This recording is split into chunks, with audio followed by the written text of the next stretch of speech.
Hi guys, welcome to my YouTube channel. I am Millicent Machaka and you are watching Knowledge Sharing Fridays. Okay, this is the 5th episode of the show and I just want to say thank you so much for walking this journey with me, for subscribing, for sharing, for your comments, both public and private comments. I really do appreciate, and I'm so happy. And yeah, I'm just gonna go straight to introducing the topic for today. We are going to be focusing on getting the right skills for your business.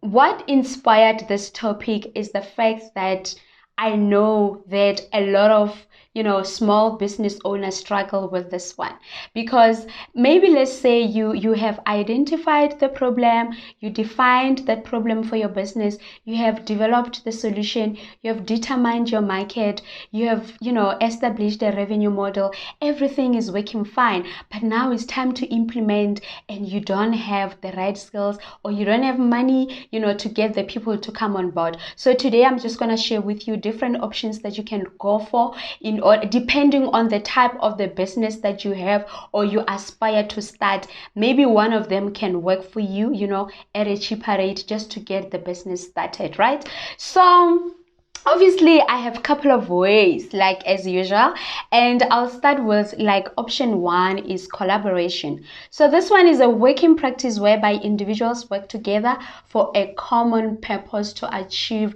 a business benefit. So it means this has to benefit both parties. I'll give an example with myself. When I started this show, I obviously needed it to be of good quality, and I collaborated with Outbox agency. They created this beautiful wallpaper that you see. They installed all the beautiful things that you see in my studio, and I also get to talk about their company. I get to tell people about what they've done. People get to see their work and they actually get to get customers. So we are all benefiting. So this is what they mean by collaboration. If your business is suitable for collaboration, maybe you can do for this. You get the skills you need, the people also benefit something from you, and then you get the business started, right? And option 2 is to outsource. So basically getting a supplier who will do the work the way you have specified.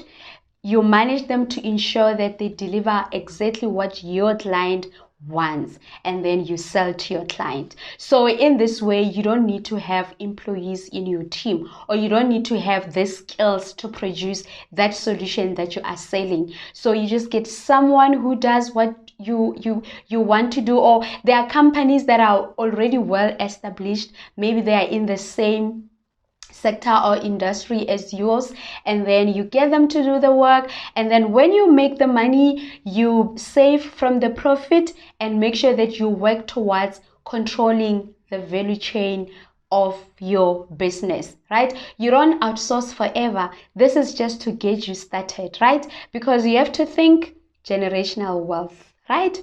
Option 3, work with Freelancer. So this is for short-term projects, and I think I love it because you can just have project-based contract. So you get the people to sign the project-based contract, which means they only get paid when there is a project. So this can apply. Let's say you can do things for yourself, can produce solutions for yourself. Let's say you're a fashion designer, so you just make dresses, you make clothes and everything, and now when you need to advertise your work, you need a professional photographer, you need a graphic designer, maybe you also need someone who's going to create content for you if you can't create content. So that only comes when you're about to introduce your new line of fashion. So at that time, graphic designer do all the graphics that you need, photographer comes, and you get a quotation to know, okay, we have a new project, I'm about to launch this product, or I'm about to launch this clothes, how much will you charge me for an hour of doing the photo shoot? And maybe also get the models to come wear your dresses. So if your business can work with freelancers, make use of that. Even when you make profit, make sure that you don't spend money on salaries and unnecessarily. save until you are at a point where now you know you can pay people salaries and they are guaranteed, then you can have a full-time team. This is just again to help us get started. So now the last one is partnership.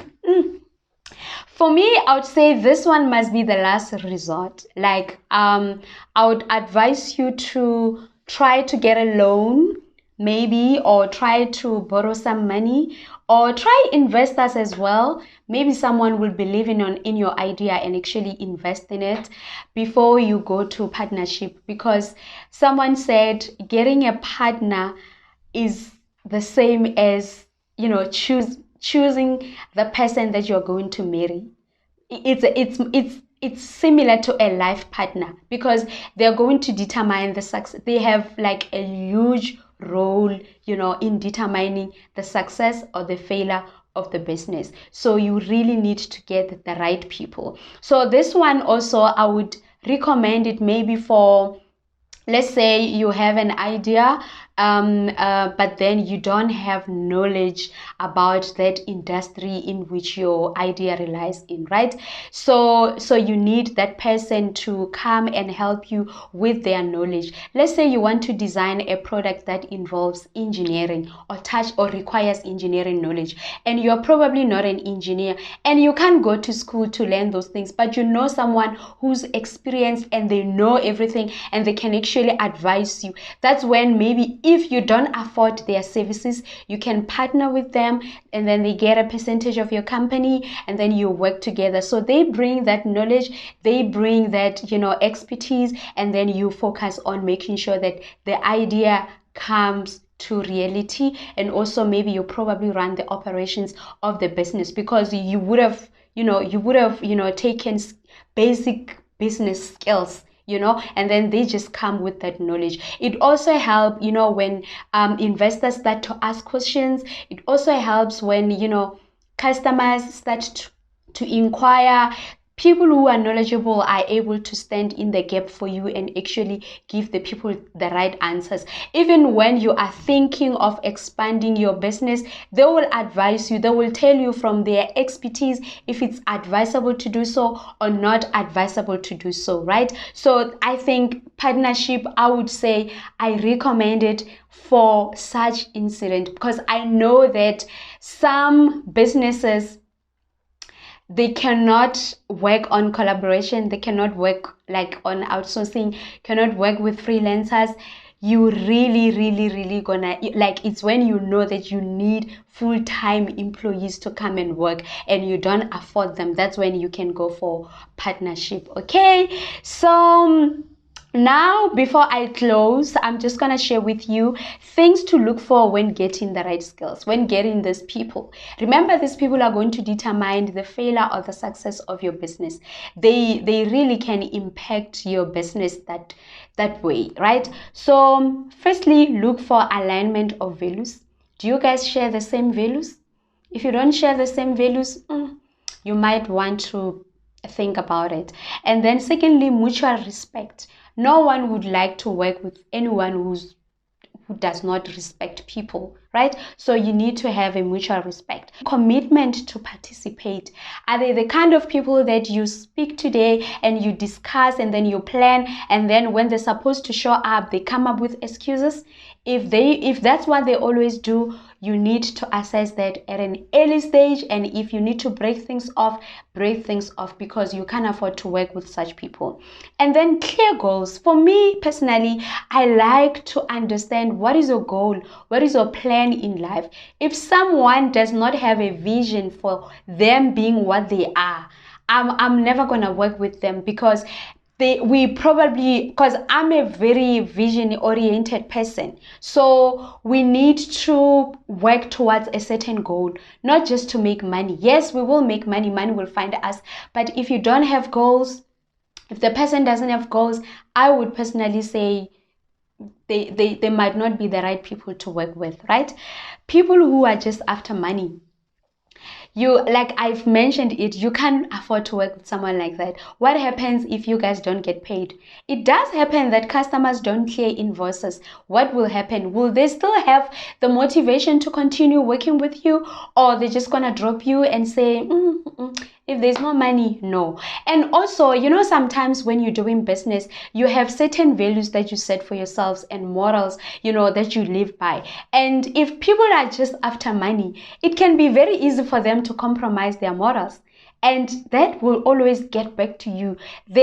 Or maybe it can also compromise your own integrity and your own reputation as well, because they are your partner in the face of the public. So people who are obsessed with money, that's a red flag. Quality of their work, this goes without saying. You don't want someone who's just going to, you know, compromise the quality of your work. Go for quality all the time, right? How they treat people. How they treat people is exactly how they're going to treat you. So you need to pay attention to that. How they treat your employees. Let's say you're partnered in business and your partner is always, you know, ill-treating employees, clients, talking to them however they want. Even normal people, let's say you go out for coffee and you must watch how they treat waitresses or waiters in the restaurant. That's exactly who they are, and it's just a matter of time they give you the same treatment. You must watch that, how they resolve issues and how they handle conflicts. This is the most important one. You know that in any relationship, there's always going to be conflicts. There's always going to be, you know, misunderstandings, but how the person resolved the issues says a lot about them. So watch that very well. There's actually a lot of things that I can mention, but I believe these are the key things that you need to watch out for, and make sure that, you know, you get the right people to work with for the success of your business. Just know everything that you're doing, it is for the success of your business. Okay, this is the end of this video. Thank you very much for watching. I really appreciate your support. If you enjoyed this video, please leave a comment below, give it a thumbs up, and don't hesitate to share it with your friends. So before I leave, as usual, I'm gonna share the message of the day. Teamwork is the ability to work together towards a common vision. The ability to direct individual accomplishments toward organizational objectives. It is the fuel that allows common people to attain uncommon results. Thank you so much for watching this video.